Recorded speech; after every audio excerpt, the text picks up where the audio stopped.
I'm Katie Allen with K-State Research and Extension News, and earlier today I visited with David Everitt, who's a retired executive for John Deere, and he was a speaker as part of the College of Engineering's iStone Lecture Series. Everitt spoke on combining business objectives, appropriate technology, and social support programs to help feed a hungry world. He says many issues, from a global standpoint, need to be examined to meet the food needs of a growing world population. I think there's two or three big issues. One is getting the right level of government support at the local level and have that support be efficient. It varies dramatically depending on where you're at.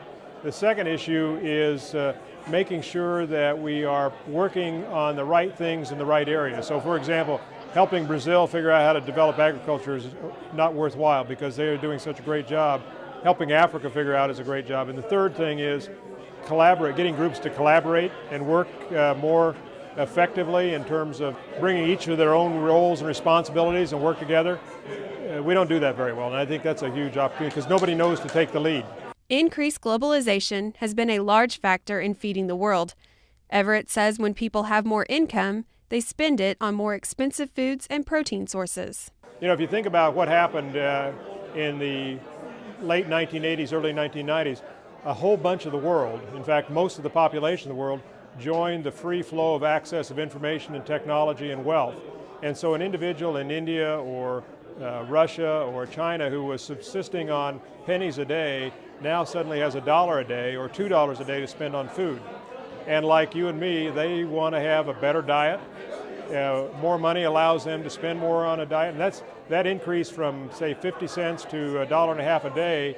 Most of that goes to food. It's one of the first things that people spend money on, and as they develop that wealth, they'll spend more and more money on a higher order diet, a more complex protein. So today they may have a rice-based diet.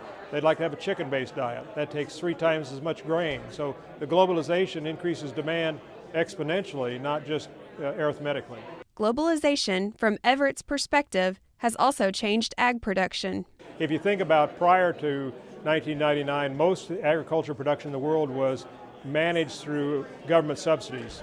Governments would either increase production or decrease production based on the subsidies they paid the farmers. Most of the ag subsidies are gone now.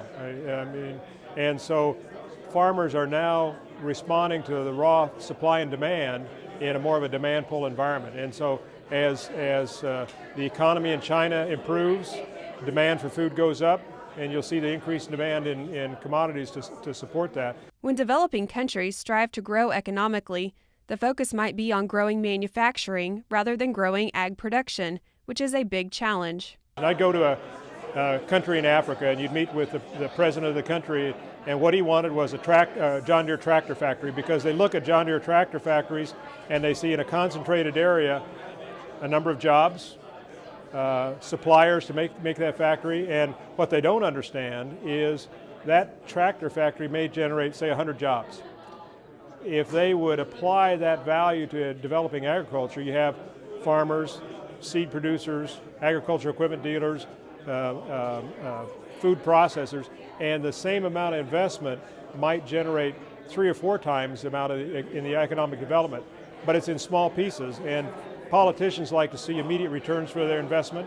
Everitt has worked with many small landholder farmers in Africa and other developing countries, and he says small farmers are important to the global food production system. About half the food in the world today is generated by small or micro farmers. So they are a huge component of developing, feeding the world today.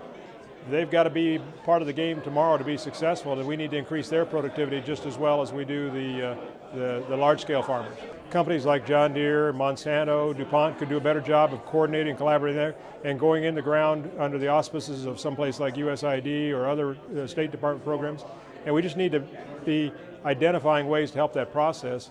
We've talked a lot about at a national level in the agriculture area about feeding the world and this challenge for 2050.